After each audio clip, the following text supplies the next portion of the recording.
Good evening, everyone. Welcome to the Speculative Sundays Poetry Reading Series for Speculative Poetry Month. We are now live on Facebook via Zoom, and this meeting is being recorded. So if you've got concerns, please turn your camera off. I am Akua Lezli Hope, speaking to you from the ancestral land of the Onondaga, also known as the Seneca, keepers of the Western Door in the Southern Finger Lakes region of New York State. I pay homage to the Seneca, past, present, and future, as I do to my own ancestors by whose grace I exist and am sustained.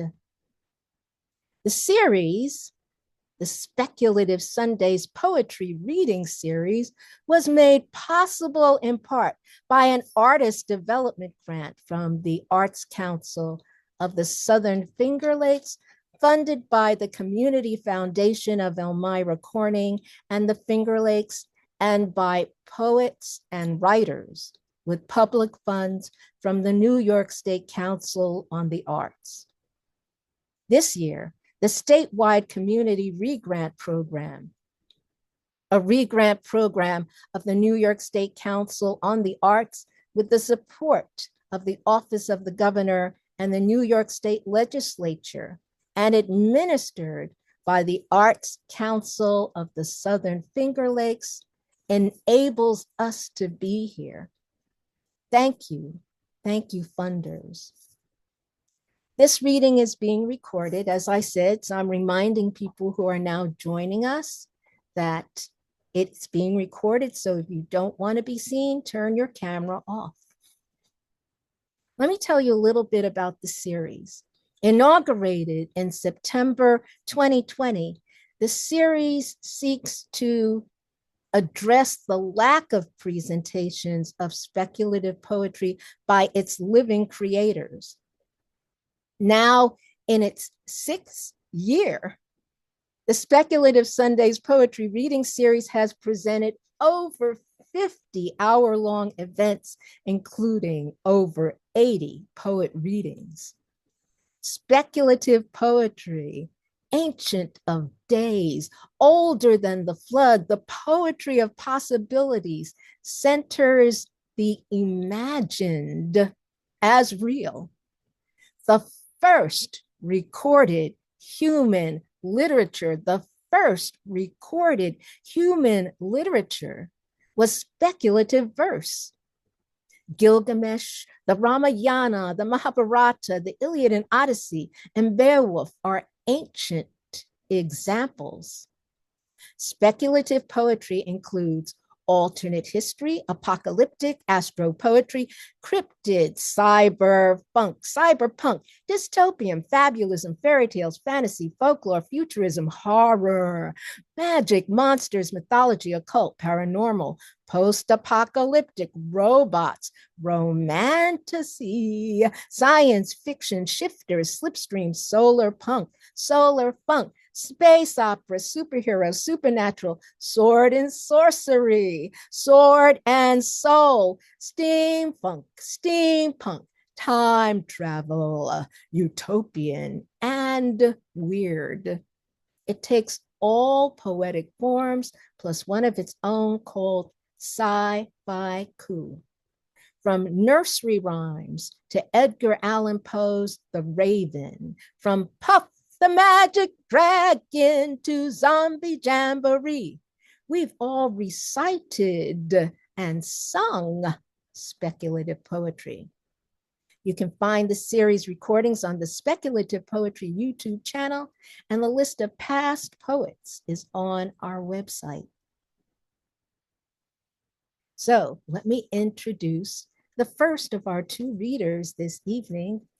We're going to begin with Katherine Quevedo, who was born and raised near Portland, Oregon, where she works as an analyst and lives with her husband and 2 sons.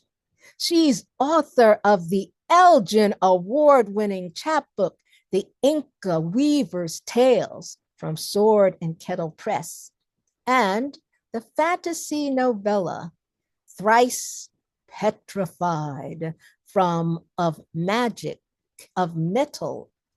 and Magic Publishing. I always put magic first. I don't know why. Her poetry has been nominated for the Pushcart Prize and the Reisling Award and received an honorable mention in the Helen Schabel International Sonnet Contest. Sonnets, yes. Her poems have appeared in Asimov's Apparition Literary Magazine, Heroic Fantasy Quarterly, Old Moon Quarterly, the Sprawl Mag, the Horror Writers Association Poetry Showcase, and many other places. Find her at KatherineQuevedo.com. Welcome, Katherine. Thank you so much for having me. This is such a pleasure. I'll jump right on in and share some poetry. My first poem that I'm going to read for you is actually from my chapbook, The Inca Weaver's Tales. This is The Night Our Mama Moon Fell Prey, Lunar Eclipse. Mama Moon sickens in the sky. See her crimsony. See the hunter bite creeping across her flushed face, the blush of dwindling stamina and the glow of milky blood from the midnight jaguar's hidden jaws. Howl fierce. Set your dogs hollering against the wild cat up in the sky, else it fall ravenous upon us all next. Heave your spears, don't dare hold your breath. Mama Moon, O protectress warrior, how you've fended off the predator, how now before our upturned eyes you mend back into radiant fullness. See her staunch her blood. Having saved us from the world's end, she accretes her rightful mass and vigor. Heave your spears, behold her majesty, now howl, fierce as Mama Moon. The next poem that I'm going to share with you is from an anthology called Here There Be Dragons. This is Stained Glass Dragon.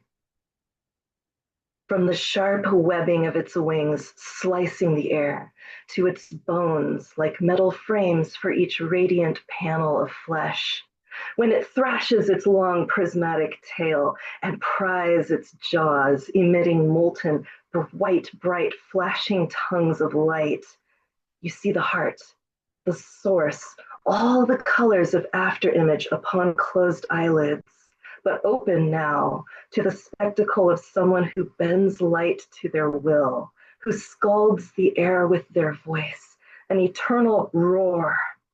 For to witness a stained glass dragon and live is to respect what refuses to shatter, is to learn to roar with it.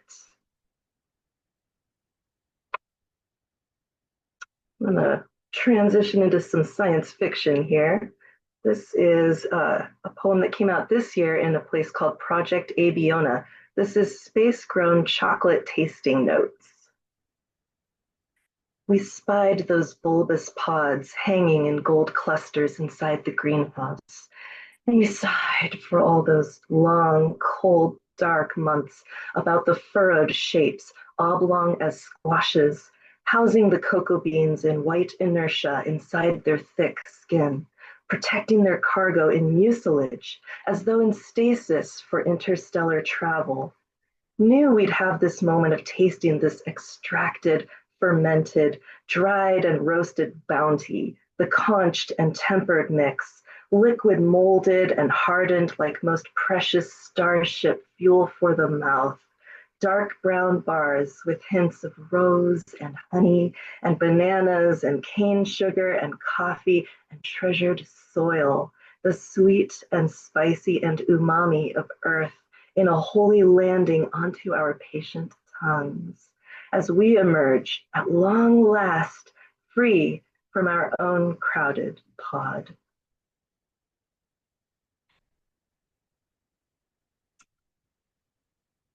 I have another poem this is my newest poem. This one just came out on Friday in Corvid Queen, which is a fairy tale magazine put out by the same publishers of my chapbook.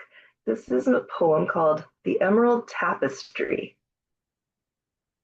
Your tapestry depicts a scene of toothsome food with plates and cutlery, all emerald green. You know my daughter hates that color. I mean, hated, right? The past tense always gets me. And that's why the very sight of all these emerald of all these threads, ignites my rage. I used to love this tapestry, those tender bites in half a pear, the trove of apples wedged and sliced, the cracked pistachios. But now, I hope you see why I have tracked it down, and why and how I must destroy it. Give it here. My torch is sputtering. I've scoured the kingdom for a year to find it. Ask the king. You knew my daughter, knew her well. So why would you protect a simple weaving you can tell offends me? Food bedecked with gaudy green from shell to tray, from peel to serving bowl. I don't believe a word you say. How could my daughter's soul have found a home inside this scene of decadence? She loathed these sparkling shades of green. You say you see her clothes reflected in the goblet where they never were before? Her impish smile, her curly hair. I need to see it for myself. My torch is guttering.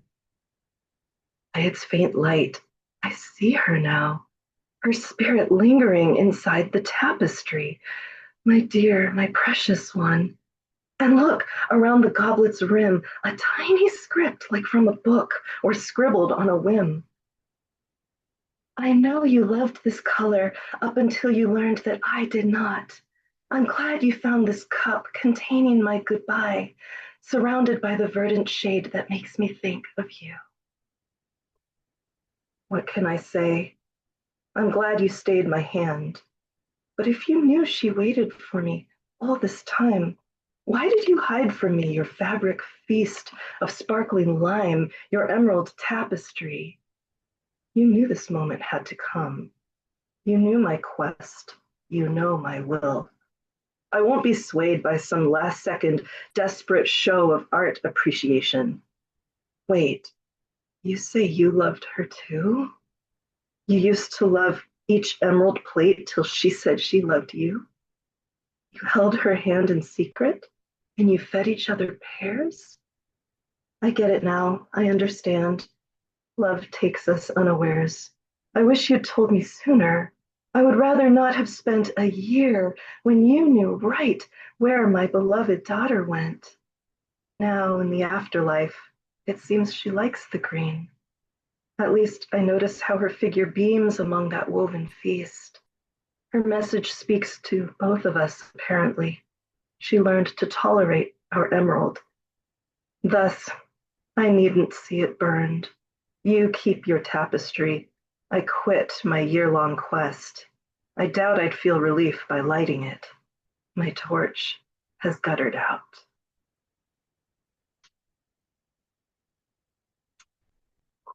Up next, I have a poem that was first published in the Horror Writers Association Poetry Showcase, Volume 11. This is, hearkening to Akua's intro about nursery rhymes, Peter Pumpkin Eater's most delectable carving.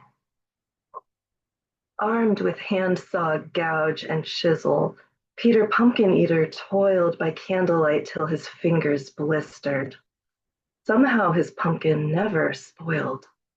He carved in layers, working inward for greater translucence.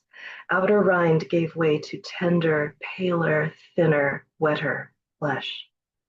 He paid no mind to the teardrop pumpkin seeds within, except as more dessert to eat, like the juice collecting on his fingers, like the lumps of fibrous pumpkin meat, like the sour reek of stringy innards, like the soft resistance of the shell. He broke her, shaped her, named her, lit her, and there he kept her very well.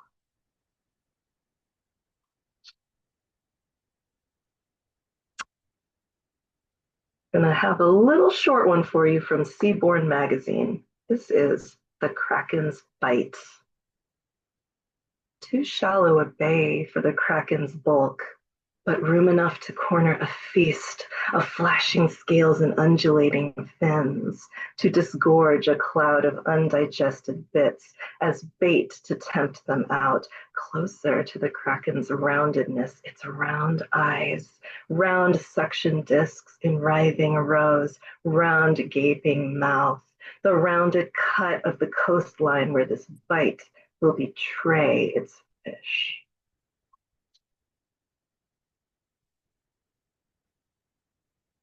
Jumping around to some different settings on you. This one was published in Extrasensory Overload, an anthology of speculative excess. And this one was inspired by a family trip to Central Oregon. This is called Rhapsody in Sage. The benign silver green by daylight, a sagebrush trembling in arid breezes, melts by night into spectral, pallid bristles, shrouding the landscape in harrowing, chalky off-white. The Milky Way curls its vague arm across the constellated sky. My sister fusses with her tablet, insists the astronomy app is acting up and distorting its readings of the stars. But I know Lyra and Taurus. I've watched Orion's hunt many a night. 'Tis the stars themselves have shifted. The sagebrush quivers. Now the Milky Way's outstretched limb has deepened and thickened. The foggy streak spreads, while my sister flips around her tablet, taps it, gives it a shake. I tremble like sagebrush. The night sky has grown too clouded without clouds, too speckled with wrongness. My sister touches my shoulder, pats my arm, tells me, it's okay, don't worry, she's figured it out. The app obeys now, see? I look. The screen shows the swelling galaxy spiraling inward, collapsing toward us, the stars rearranged into alien configurations. My sister grins, her teeth that same shadowy white of the shrubs in the intensifying starlight. See, she says, see, see?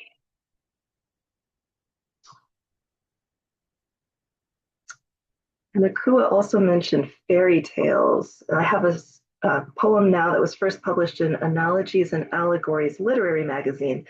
It's based on a grim fairy tale, The Devil with the Three Golden Hairs. And it's a story, I grew up hearing my dad say a version of it. And so I kind of went back, read the original, and decided I wanted to tell something from the perspective of this perceived villain of the story. So it's kind of a quiet moment for him. This is The Devil with the Golden Hairs Earns His Sleep. My demon eyelids drew. My grandma sets my heavy head upon her lap and lets my golden hairs cascade across her skirt. 3 times I wake from throbbing scalp. The hurt enrages me, although it also grants a golden opportunity, a chance to hear my grandma's dreams. I know her well enough, but sharing dreams is how we tell each other all our deepest, boldest thoughts.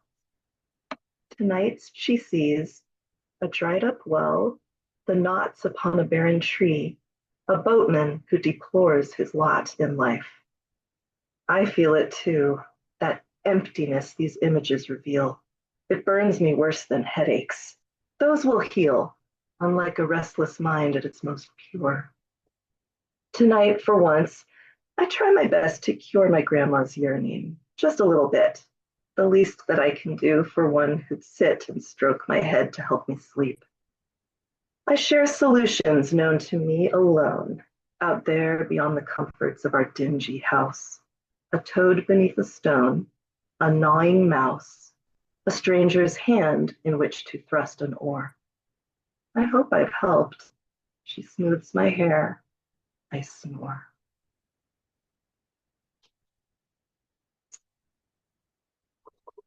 One of the other things I sometimes like to write is poetry that's inspired by video games. So I'm going to share one inspired by the setting of one of the games in the Five Nights at Freddy's series. This is called 5 Date Nights at Freddy Fazbear's Mega Pizzaplex, and it was first published in The Broken City. Night 1. It starts over 2 cans of soda-roni and 2 piping hot slices, the oomph of paprika and parmesan sizzling on our eager tongues, the gleam of electric neon youth in our eyes. The cheese stretches as we pull each slice away as though reticent part. The pizzaplex thrums with laughter. Let's go bowling. Night 2. Part indoor amusement park, part mall, the pizzaplex anticipates our every desire. Go-karts and mini golf, friendly competition among painted terrains. We sate ourselves with pie and pop, watching holograms as larger than life as we are, as lively and effervescent. Night 3. We haven't sickened yet of salt and spice. This time, the arcade and laser tag. We flow with other merrymakers up and down the escalators, past gift shops and eateries, like blood cells through arteries and organs. The pizzaplex ticks on and on in its celebratory night. Night 4. Tonight we enter the maze. We know we should help each other through, but rivalry has hooked us like sweets. Besides, when the walls keep changing on us, when winning the game, the point, the argument gives you that nice fizzy jolt, why bother playing fair? Night 5. Congealed cheese, underbaked crust, as doughy and sour as a wrong kiss. The pizzaplex can swallow you whole if you lose your way. Night 6, because there's always a night 6. We've withered and overstayed our welcome. You can say, this place is getting old, when you really mean yourself. We miss having the right ingredients at the right time. The pizzaplex ticks on and on.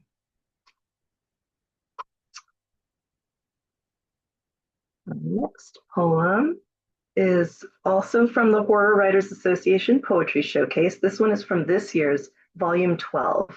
This is called I Write, a Rite of Pyrite. He insults me, so I perform the rite I'd sworn never, never to commit to the page, ever. And all his digits limn the mineral he becomes, and his shape morphs to cuboid crystal, mental into metal head, right angles and splicing ache with flatness and firmness all over. Scared of all this becoming, of all this new self and loss of old, of the layers spreading from his outside in, and his voice freezes halfway through a shriek, and my screams endure because I have witnessed an inelegant end and wish I could undo it, but can't.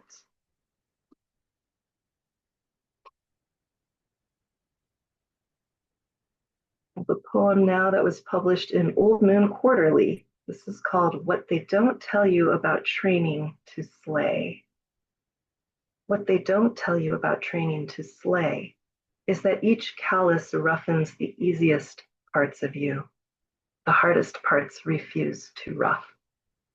Is that every cramp relaxes back open, yes, but the squeeze dwells within you beyond where you can massage it out.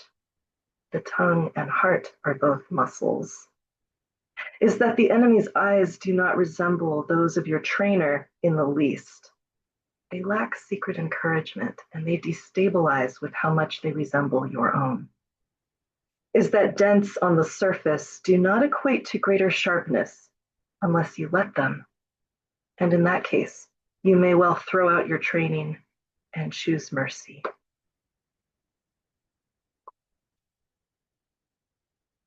Doing a quick time check. I could do a 2-minute poem, or I could throw a 1-minute poem before. Okay, let's do this. We'll do both. This one is also based on a setting from a video game. It's called Lava Reef Cool Down, and it was published in Side Quest, based on Sonic 3 and Knuckles, by the way. Your temper, like Lava Reef Zone Act 1, my heated response. Our words of ruthless rock, tyrant lava. I hold my breath for our cool down to Act 2. Magma singing the blues and indigos and aquas, breath stealing. frozen flowstone and drapery, iced tower cones and cave pearls, not too frozen frostworks, distant perspective of endless cavern, which wouldn't be quite so beautiful without a few fire geysers hissing from the ice. I'm going to finish up with a poem I love to read. If we were in person, I might have you all humor me with, there's kind of a refrain in it, and I would sort of signal and we'd say it together. You don't have to. You're welcome to follow along if you want, but there's a part where I will say loop around and back, and I'll just go ahead and signal if anyone ever watching the recording or at home with their camera off feels so inclined. This was first published in the periodical Forlorn, inspired by my mom being in a knitting group. This is called Ariadne Goes to Knitting Group. For the first time in what feels so long, Ariadne goes to knitting group. But something about her yarn seems wrong. For every time she completes a loop, the string turns from gold to crimson and black. Her new white knitting needles swoop, loop around and back. We stare at her lengthening, scab-colored work. My, how your technique has grown. She gives the gold-red-black a jerk. It's something I've had time to hone. There isn't any room for slack with knitting needles of minotaur bone. Loop around and back. Such an unusual weave, we say. She shoots us a look of bitter frost. I picked it up while I was away. A life I saved and a life I cost. My best intentions gone off track. You needn't set foot in a maze to be lost. Loop around and back. We knit in silence a while more. Silence except the needle song. We're glad you're back, though changed from before, here with us where you belong. Regret is quite the load to unpack. Move on, lest you be strung along. Loop around and back. We shape and create. We never cling. Our constant motion a reverie. We notice that Ariadne's string has morphed from black and burgundy to silver interspersed with lilac. You needn't set foot in a maze to break free. Loop around and back. Thank you for humoring me. Thank you so much for having me. I'm excited for more poetry tonight. Oh, you're so wonderful. Oh my goodness. Such a delight, such sensuality, such evocative settings, taking us around the world and back again, taking us in and out. Thank you so very, very, very much. Such a delight. Thank you. So, folks, there's more in store with Joshua Gage, who's an ornery curmudgeon. His words, not mine, from Cleveland. He's the editor of the Ohio Haiku Anthology, the first collection of haiku by Ohio poets in over 20 years. He currently co-edits the horror poetry journal, Otoroshi Journal, with his life partner, Lori A. Minor. His newest, is that wrong? Because I've seen other names. He'll correct me, right? Please, I'm sorry. This is old. As I'm reading it, I'm like, it's changed. Okay, sorry. With his life partner, he will correct the name for me. His newest chapbook, Blips on a Screen, is available on Cuttlefish Books. He is a graduate of the Low Residency MFA Program in Creative Writing at Naropa University.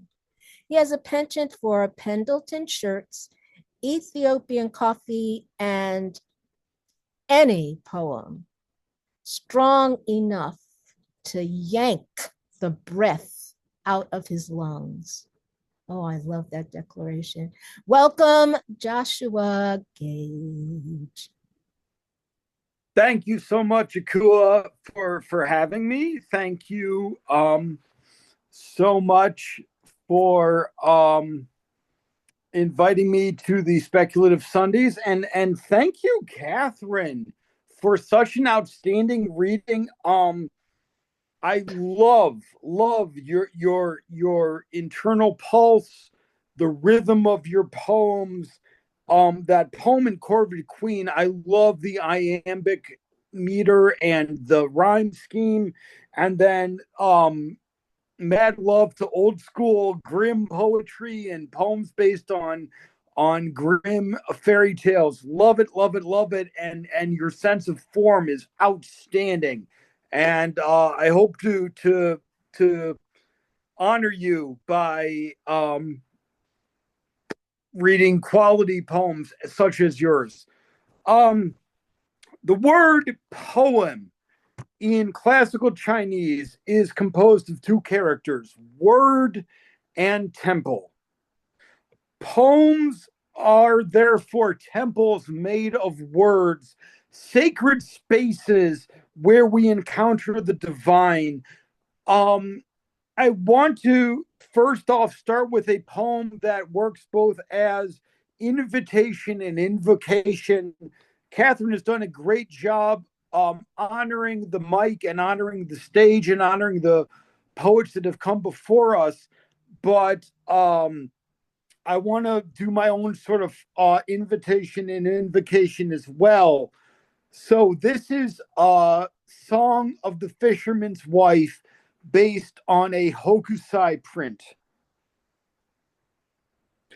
This evening, when I peer out of the screen at dusk, with the pink light of the sun still caught in the spiral shell of the horizon's clouds, I come undone.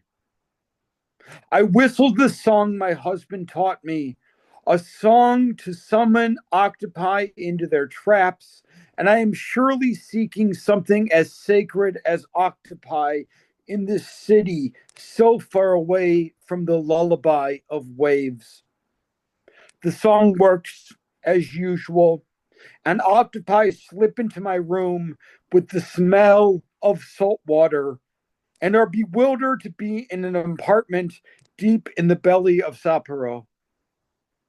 Now the octopi teach me a new song that we can sing together, notes to warm the skin and send them back. Send us all back, because if it works, I am leaving with them.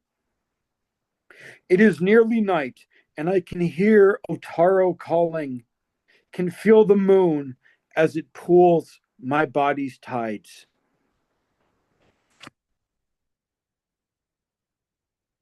Um,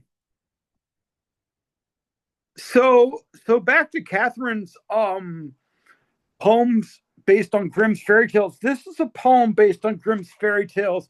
Um, One of the speculative areas that clearly we both are inspired by is that of myth punk, which is fairy tales, myths, folklore based on confessionalist poetry, postmodern poetry, postmodern poetic techniques. And Catherine has exemplified that clearly. And so this is kind of in the same vein. Um, but this is going to teeter into horror. So, word of warning: this goes to the deep, dark, bloody parts of Grimm. Um, and this is from a manuscript, an unpublished manuscript. Um, and It's a manuscript that if it gets published, I would love to donate the proceeds to women's shelters, because a lot of the Grimm's fairy tales are about the horrors that women and children suffer.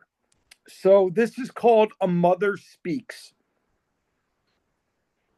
Here's the truth of it. There was no witch, no house of gingerbread, no trail of crumbs. No, there was only us, the woods, and the gnaw of cold. Your father was the first to slip into the shadows stretching from the trees. The dark would echo with your screams, and we hungered. Some bones hold only so much meat, but at least we didn't starve. The sun returned, and soon the days were warm, and we forgot the night until it crept into our corners, and the wind wound round the house. We huddled close to the oven's warmth, but even fires go out. There was no wood, no coal, no food, until your fingers grew as thin as chicken bones. I watched you shiver in your cribs, carried back to when I held you in my belly, swollen as the moon. I can ignore the breaths in sleep that aren't there, scrub away the blood. But now I feel you, children, pressing at my ribs like prisoners, fingering the bars of their cage.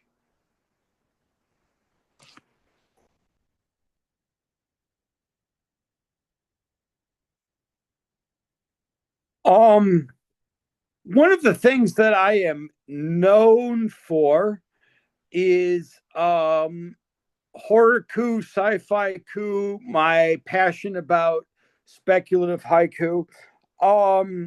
I am a publisher. I run Cuttlefish Books. We are releasing the complete Otoroshi Journal on December 15th. We're also releasing 3 individual horror-ku manuscripts on December 15th, and we are actively looking for speculative haibun manuscripts right now. Email me or get in contact with me at Cuttlefish Books if you're interested or if you have any questions. I want to read you a few of my horror-ku. Horror-ku is a branch of sci-fi ku or speculative haiku, and this is my horror-ku are based on English language haiku, which instead of trying to fill in a 575 syllabic pattern, is more interested in the juxtaposition of concrete images and the evocation of a specific mood or emotion or a kind of moment or scenario, or possibly even just a shift in perspective. So I want to read you a few of these, and the tradition tends to be read them twice. So I'm going to read them. They're very short. They're 3 lines each. They're very minimal. So I just want to read a few of these. This is just a sampling of horror-ku. All of these were published in Horror Senru Journal. Crossroads. The full moon through an empty noose. Crossroads. The full moon through an empty noose. Wolfsbane. Beneath the full moon, a Romani fiddle. Wolfsbane. Beneath the full moon, a Romani fiddle. Typhoon. The secrets my dead wife whispered to the waves. Typhoon. The secrets my dead wife whispered to the waves.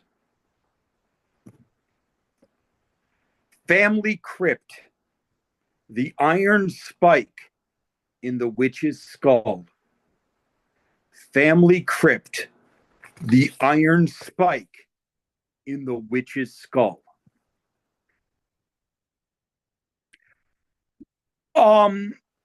So one of the things that I like to do with horror-ku and sci-fi-ku is create narratives out of them.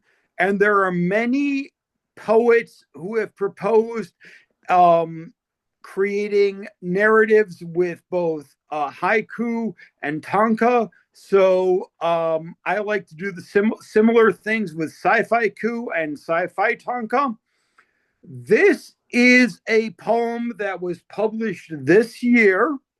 It is a series of sci-fi ku, well, horror ku and horror tanka. It's it's almost 100 lines, so it's 98 lines. So it's a narrative poem, and it's called Festum Deorum Antiquorum, or Feast of the Ancient Gods. So if you enjoy weird poetry, enjoy dark speculative poetry, this is kind of for you. But it's a longer poem, but again, shorter lines, so bear with me. Festum Deorum Antiquorum. Cheapest. Evening grapple. A towering cenotaph in black marble. Moldy epitaph in an ancient tongue, a crow's croak. The chill wind strung with prayer and candle smoke from the cathedral of my black raged heart, where saints weep hymns of revenge. Early snowfall, shuddering the graveyard, the crow again. 2. Augurium. Foggy headstones, and the eye of the crow, my summons. I follow from slab to granite marker, the rasp of leaves. What fruits to harvest out of this orchard of grief? A pilgrim's belief, the psalm of a blackbird piercing the night. Abandoned church, rainbowing the nave's path, shards of stained glass. 3. Sepulchrum. Cobweb Bible. Beneath the altar, a scene of darkness visible. Candles gleam, a flight of steep steps carved in stone. What saint is kept in this reliquary of bones? What is stored in that corpse, so soaked in sin it must stay trapped? Unholy odor on a scrap of human skin, a tattooed map. 4. Naufragium. Red morning. From the crow's nest, a shrieked warning. On leathered flesh, a cartograph in blue ink. Blood-crested waves. No storm can sink the clipper of my rage. No kraken swell nor lightning sea could crush its hull. Jagged reef, scattered beneath the new moon, corpses of the crew. 5. Chenus. Blood-stained flotsam, a path of shells and sea salt, carving inland. Pillars of basalt, toppled amongst black ferns, abandoned town. Green flames burn across this profane ground. My name will be the scream the damned have forgotten to fear to scream. Timber sodden with rotting fish and seaweed where the dead lead. 6. Anathema. Ancient library, leather codices strewn in disarray.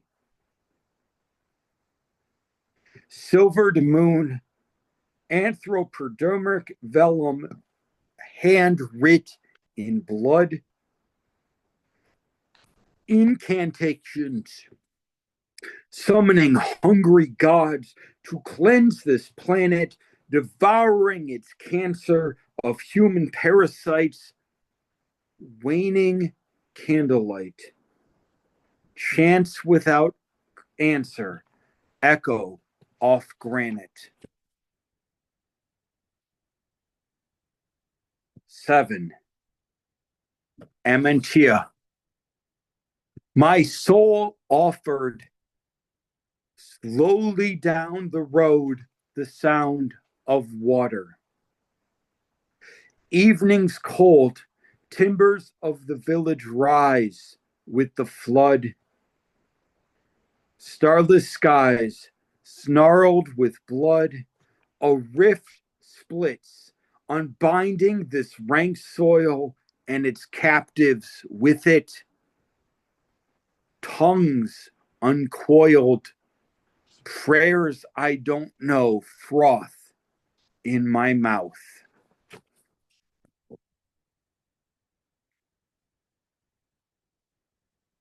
All right, real quick. If you've been listening closely, you'll note that both I and Katherine are formalists. If you didn't, then we've done our job well. But so far, I have presented you with bestiality, cannibalism, infanticide, and destruction of the planet. So I want to end my reading section with a little bit of hope. This is a ghazal, a Persian form promoted by Aga Shahid Ali. The form very much calls attention to itself. So I want to read this. The poem is named Ghazal in accordance with the form. All ghazals are named Ghazal. This is coming out in a future edition of Asimov's. It's a very short poem, so thank you. Beyond the furthest stars, shadows graze in outer space. Their secrets summon you to live your days in outer space. What mystical prophecies do dying stars dance in the dark? Even pulsars whirl in dervish craze in outer space. In your cabin's glass, your reflection calls to you. Lean close.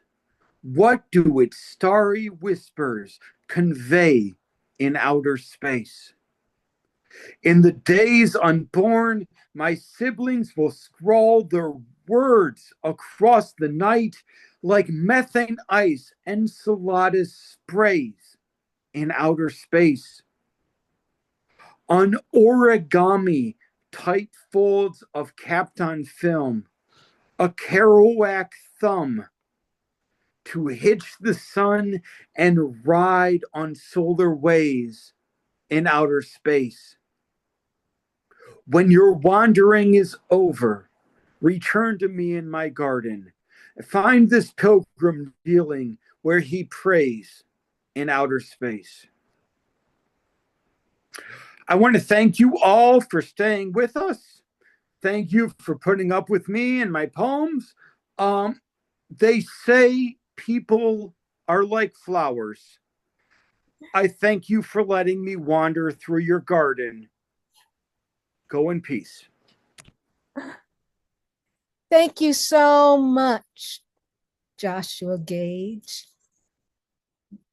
Where saints weep hymns of revenge, the eye of the crow my summons, the psalm of a blackbird piercing the night, the cobweb Bibles, on a scrap of human skin, a tattooed map, the blood-crested waves. My name will be the screen the damned have forgotten.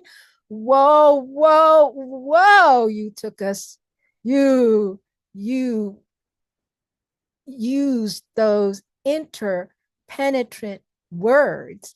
And the sweet sibilance alliteration in the Song of the Fisherman's Wife, I was so entranced.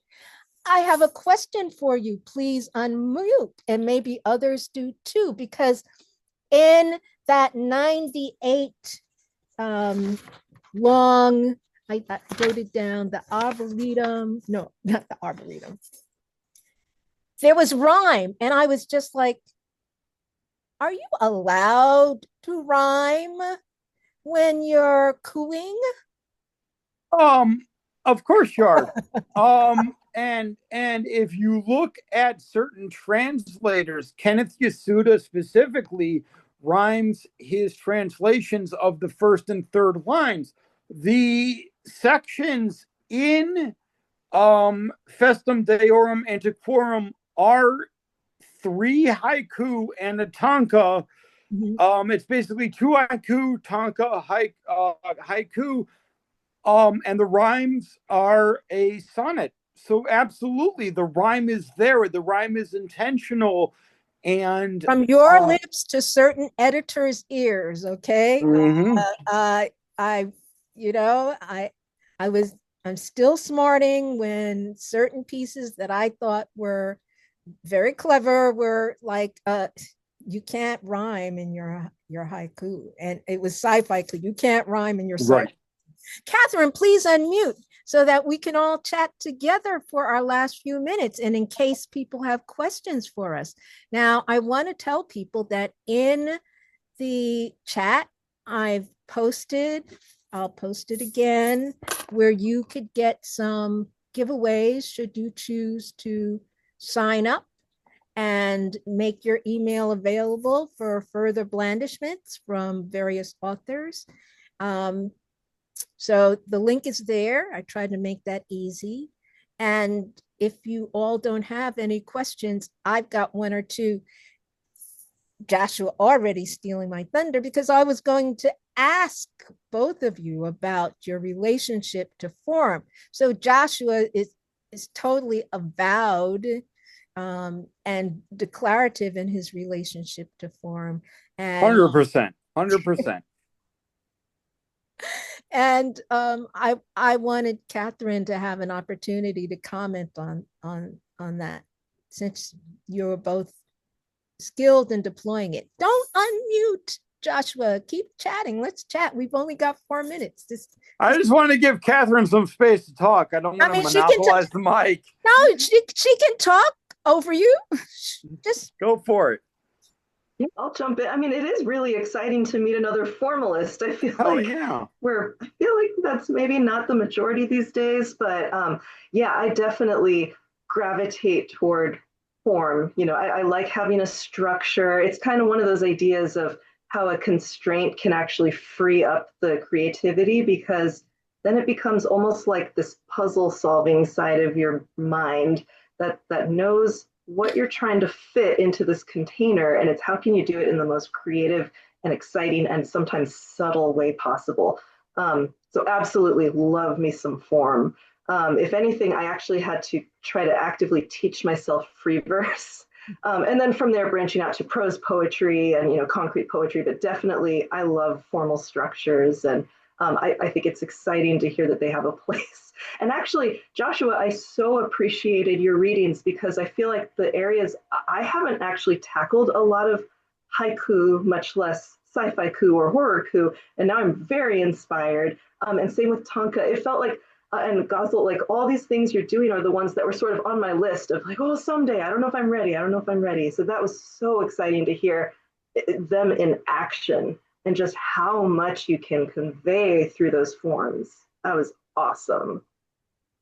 I was educated because I always said ghazal, and Joshua said Hazel, which I believe sounds like the right pronunciation given the language that it comes from. I just never thought about that. So, but now I'm afraid that if I said Hazel, people wouldn't know what I was talking about because they so thank you for that too, Joshua, for that attention to that detail, to signal where indeed, and to, you know, to say who and where it comes from. I love that form for its repetons that you, and I like forms too for the repetons, but both of you seem to like form for other reasons. You want to talk about your favorite forms and what you like about them? Is it rhyme? Is it meter? Is it listening? Catherine, I'll let you go first. Ooh, I do have a soft spot for sonnets. And I don't remember if I shared this last time that Akua, that you and I were doing a reading, but I heard, oh gosh, I always blank on the name, but a poet wrote an essay talking about how the sonnet is like it's the least lonely form because it's kind of a conversation where you've got that volta at the end. So it sort of is responding to itself almost like a dialogue. And so I thought that was a really neat take on it. I do enjoy other forms too. I used to fear the sestina, and I'm very happy to report that thanks to your encouragement, Akua, I actually have written 2 since we last spoke. Nice. So I'm getting there. Thank you. How about you, Joshua? No, I mean, sestinas are so hard. Sestina, I mean, that's badass. That's impressive. So in terms of form, I was trained by 2 formalists in undergrad. I went to college for poetry, and I was trained by Joan Larkin, whose one book is a series of sonnets, and then Glenn Reed, who also is a formalist. So I was steeped in formalism basically from the get-go. In terms of relationship to form, I personally believe that form is a great way to structure poems, but that at its best, it should be invisible. And I have to say, Catherine did the exact same. Like we both, I think, accomplished that in our various poems.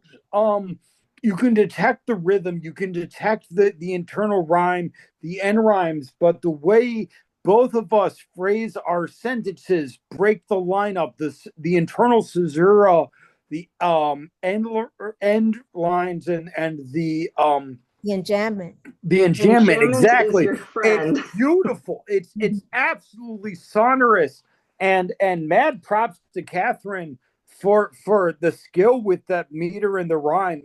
Well, mad props to you too, Joshua, because I in the same way that Catherine talked about the volta and the sonnet, I was just like, and the haiku does that in the microwave. Absolutely, the juxtaposition between the fragment, which is so hard to achieve. That yes, absolutely, right.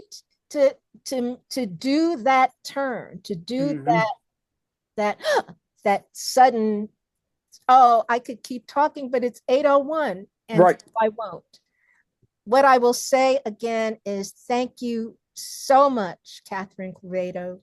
Thank you so much, Joshua Gage, for sharing speculative poetry with us during Speculative Poetry Month. And thank you, audience, for being such avid listeners. Keep reading. Look for these folks' works. They are fabulous. They are rewarding to hear and to see on the page. It's a delight. Thank you for being with us. Peace to you all. Stay safe. Keep creating. Thank you.